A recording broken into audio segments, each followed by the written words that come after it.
O diácono Renan fez a abertura do culto e trouxe uma palavra para nós sobre ter propósito. Ele falou sobre os propósitos que Davi teve em sua vida, a maneira que ele se portou, que ele preparou tudo para fazer a casa do Senhor, mas a missão de fazer a casa do Senhor não era dele. Ele juntou ouro, prata, madeira, pedras preciosas, tudo. Cada um de nós tem um propósito na vida. E para essa semana, eu peço que os irmãos meditem em cima desta palavra. Qual o seu propósito de vida aqui nessa terra? Medite nessa palavra. Eu quero dar sequência nesta palavra, mas a palavra para a semana é essa que o diácono trouxe. Qual o seu propósito de vida? Medite durante essa semana. Ainda em Crônicas, onde ele falou, no capítulo 29, no versículo 23, a palavra fala assim: Salomão assentou-se no trono do Senhor, rei em lugar de Davi, seu pai, e prosperou, e todo Israel lhe obedecia. Todos os príncipes, os grandes, e até todos os filhos do rei Davi prestaram homenagem ao rei Salomão. O Senhor engrandeceu sobremaneira Salomão perante todo Israel. Deu-lhe majestade real, qual antes dele não teve nenhum rei em Israel. Esse foi o filho do rei Davi. Dando sequência no propósito de Deus aqui na terra. Então leve essa palavra para essa semana. Qual o seu propósito aqui na terra? Medite na palavra. E passando então para as orientações de hoje, que você deve guardar no seu coração, como sabedoria. Sabedoria de Salomão. Eu quero trazer aos irmãos uma palavra de orientação. Não orientação minha, mas em cima da palavra de Deus. E através dos provérbios de Salomão. Eu quero falar um pouco sobre sabedoria. E o rei Salomão, ele tornou-se o mais sábio, o mais rico de todos os reis da terra. Todos queriam ser recebidos por Salomão a fim de ouvir aquela sabedoria, a sabedoria que Deus tinha colocado no coração dele. Vinham de longe. E Salomão, ao se tornar rei, ele tinha pedido para Deus um coração compreensivo. Ele queria dirigir bem seu povo. Ele queria ser justo, governar bem o seu povo. Então Deus deu para Salomão sabedoria e um discernimento extraordinário, igual outro não teve. Deus dá a ele uma abrangência de conhecimento tão grande que não podia ser medida. E a palavra fala lá em 1 Reis, no capítulo 4, versículo 2 e 9. Se puder colocar para mim, João. Glória a Deus. 1 Reis, capítulo 4, versículo 29. Ali fala que a sabedoria de Salomão era como a areia do mar. Não podia ser calculada. De tal sabedoria que Deus colocou no coração dele. Ele tinha pedido sabedoria para Deus. Poderia ter pedido riquezas. Mas Deus vem acrescentando. Quando ele pede sabedoria, Deus acrescenta para ele riquezas e muito mais. E a palavra para hoje está em Provérbios 6:1. Em reverência à palavra de Deus, vamos ficar de pé. E vamos aprender um pouco sobre a sabedoria que Deus deu a Salomão. Talvez algum irmão vai ficar chateado com a palavra, mas não sou eu, é a palavra. E a palavra fala assim no versículo 1: Filho meu, se ficasse por fiador do teu companheiro, e se te empenhaste ao estranho, estás enredado com o que diz teus lábios. Está preso com a palavra da tua boca. Agora, pois, fazei isso, filho meu. Livra-te, pois caíste nas mãos do teu companheiro. Vai, prostra-te e importuna o teu companheiro. Não dê sono aos teus olhos, nem repouso a tuas pálpebras. Livra-te como a gazela da mão do caçador e como a ave da mão do passarinheiro. Amém? Pode sentar. Esta palavra eu já ministrei aqui para a igreja, mas vale a pena lembrar. Tem 7 anos, mais ou menos, que eu falei sobre essa palavra. Talvez uns irmãos vão lembrar, outros não. Talvez alguns nem estavam aqui. E antes de iniciar, então, essas orientações em cima da palavra de Deus, eu quero deixar claro 2 palavras que foram lidas aqui. Uma é a palavra fiador e o outro é enredado.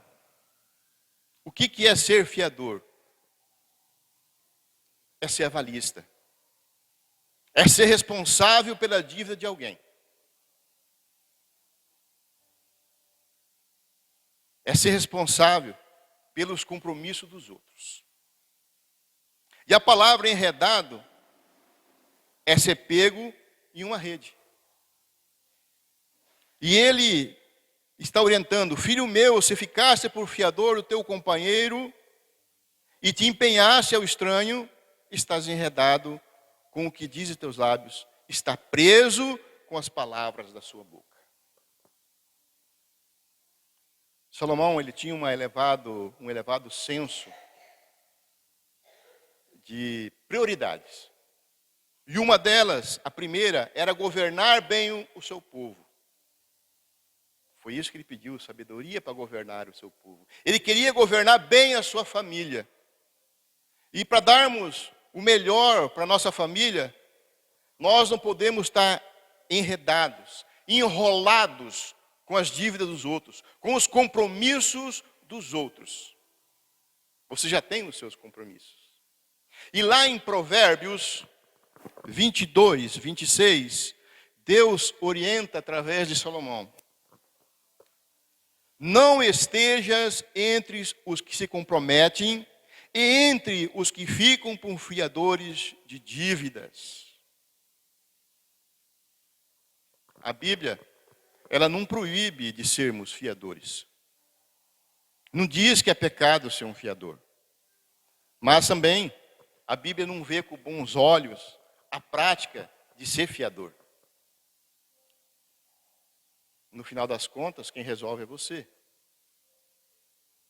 Livre-arbítrio. A decisão é de cada um. Mas agora o que vale ressaltar é que não são poucas as pessoas, não são poucas histórias de pessoas que trouxeram para si e trouxeram para suas famílias dificuldades. Dificuldade e sofrimento. Porque aceitaram o compromisso de ser fiador. De ser fiador para companheiro, para amigo, para supostos irmãos de sangue. E em Deuteronômios 22, 23, a palavra fala da responsabilidade que nós assumimos. Ali fala sobre a responsabilidade que assumimos com Deus. A palavra fala: o que proferiram teus lábios, isso guardarás e o farás. Deu a palavra, tem que cumprir. Esta palavra está falando sobre compromissos com Deus. Mas também serve para os compromissos que nós cristãos assumimos. Quando assumimos um compromisso com alguém, temos que cumprir. Um cristão, ele tem que ser cumpridor da palavra. com Deus e com quem deu a palavra, porque se enredou com o companheiro. Nós temos que cumprir com a palavra. E o fiador, ele deve garantir esse pagamento, esse compromisso que ele teve. Caso a pessoa que foi avalizada não honre com seu compromisso. Eu quero alertar a igreja. Na prática, é quem avalizou que está devendo. Se a pessoa não pagar, na prática quem vai pagar é o fiador. E a palavra fala lá em Provérbios 17, 18, e eu vou ler em três versões bíblicas. A minha, que é a Almeida, Revista Atualizada, a palavra fala assim: o homem falto de entendimento compromete-se ficando por fiador do seu próximo. Falta de entendimento, ou seja, uma pessoa simples, que não tenha muito entendimento. Já na nova versão internacional, a palavra fala assim: o homem sem juízo, com um aperto de mão, se compromete e se torna fiador do seu próximo. Já na nova tradução da linguagem de hoje, a palavra fala assim: somente um tolo aceitaria ficar como fiador do seu vizinho. Fica bem claro. Então, não queira você dar de crente bonzinho com alguém, se comprometendo com as dívidas dos outros. Você já tem seus compromissos. Se você não tem condições de arcar com a dívida dos outros, ou se você apenas quer dar uma de crente bonzinho, você é uma pessoa, como diz a palavra, não tem sabedoria, falta de entendimento. E o outro fala, um tolo, sem juízo. E não sou eu que estou falando, é a Bíblia que está falando. Coloca de novo ali para mim, por favor. O homem falto de entendimento, falta de juízo. O outro fala, um tolo. Não brigue comigo, brigue com Salomão. Foi ele que escreveu, o homem mais sábio. Brigue com quem traduziu a Bíblia nessas palavras. E a Bíblia, ela vem nos alertando a ter prudência, ter responsabilidade. Ser fiador de alguém é muito sério. Nós assumimos, damos a palavra, e com o tempo, isso vai vir à tona. Pode pôr uma amizade no final, acaba a amizade, pode afastar parentes, família, e não são poucos casos. Quando você é fiador, você está abrindo as portas para o seu próprio sofrimento. Se você tem dúvida ainda do que eu estou falando, do que a Bíblia fala, empreste uma folha de cheque para alguém. Empreste seu cartão de crédito para alguém fazer uma compra para você. Até onde irá a sua amizade?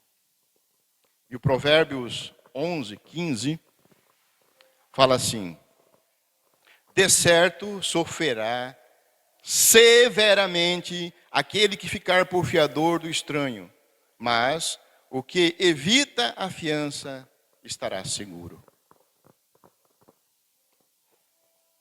Muitos irmãos, principalmente os recém-convertidos, eles acham que todos os irmãos da igreja têm a mente pura. E nem sempre é assim. Tem pessoas que não têm mente pura. Ou ele pode até ter a mente pura, mas de repente muda de ideia. E daí que vem o problema. E o problema você transfere para a sua família. Mas ser fiador não é pecado. A Bíblia não fala que é pecado. E alguns até afirmam, tentam falar que é pecado, mas não é. A Bíblia não fala isso.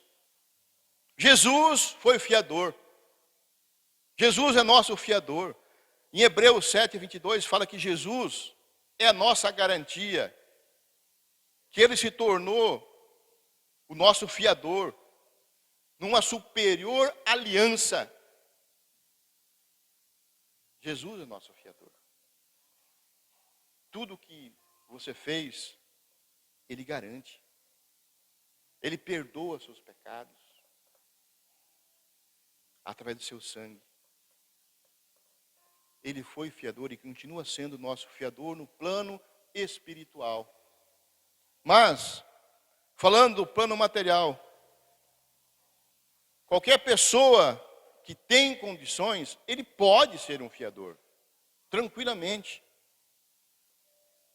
Mas nós temos que lembrar que é uma relação comercial. E é considerada arriscada.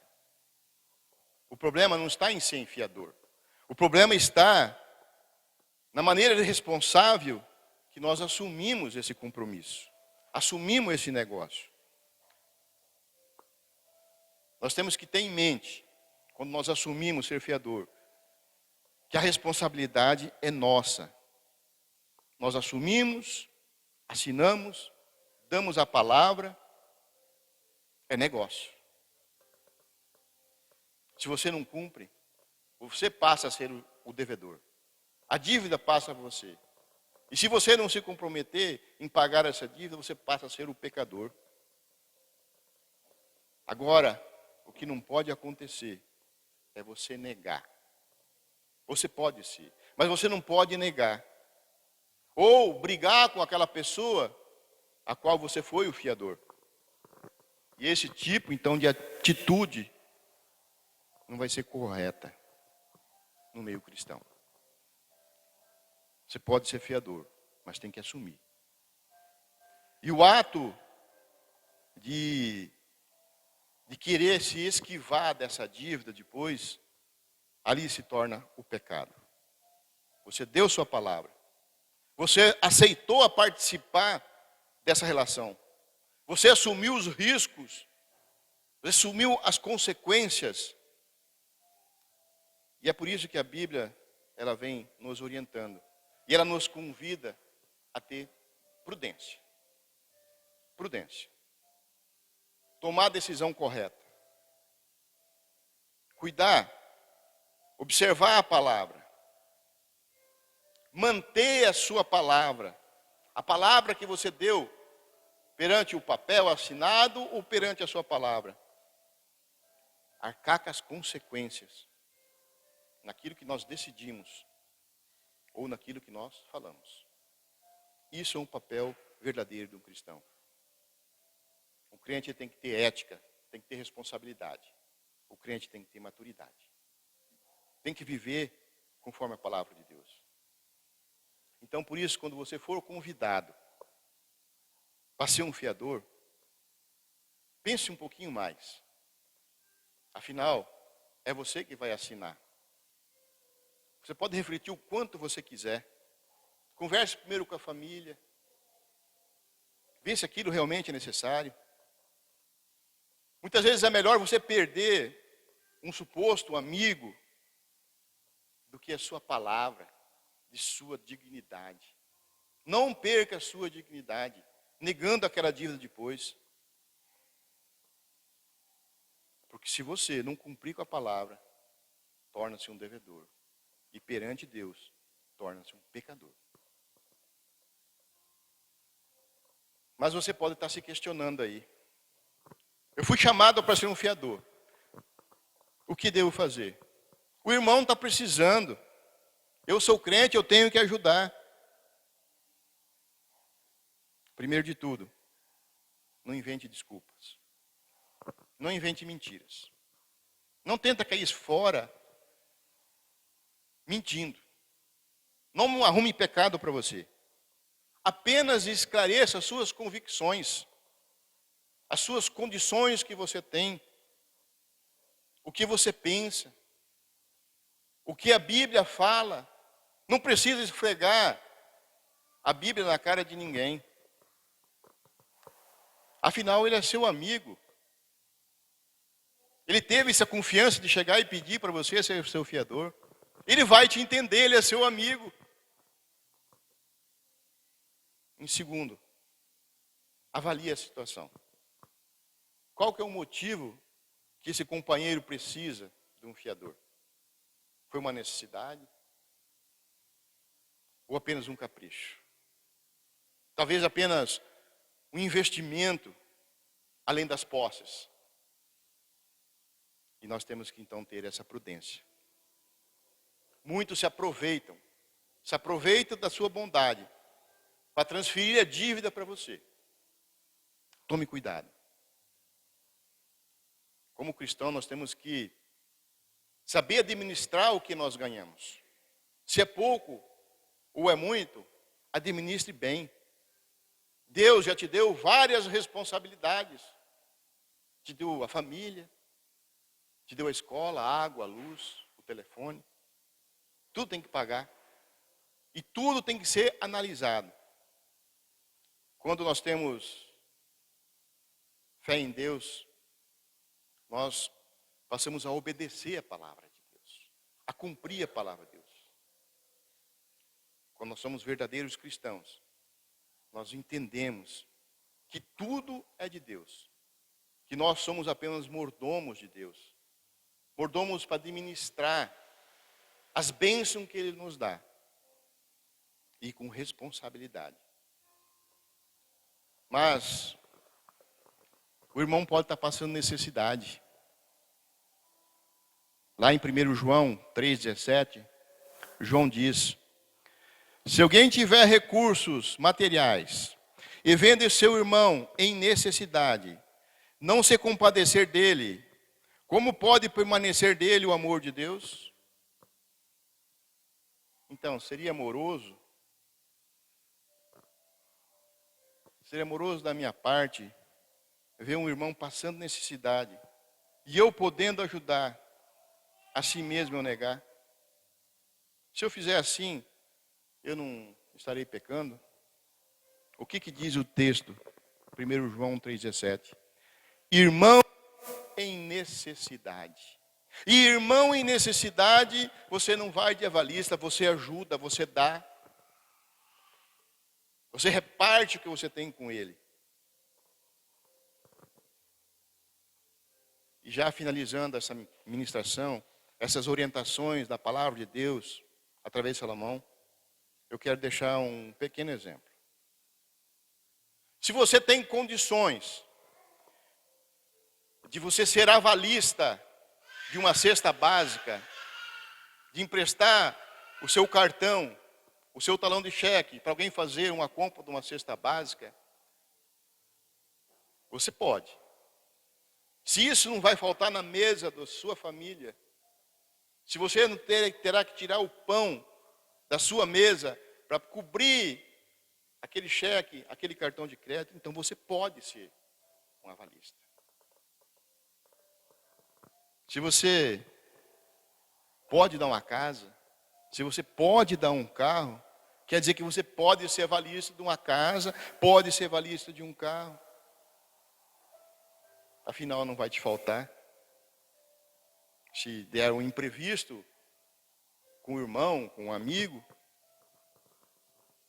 você não precisar desfazer do que é seu para cobrir a dívida do outro. Faz a seguinte pergunta para você mesmo.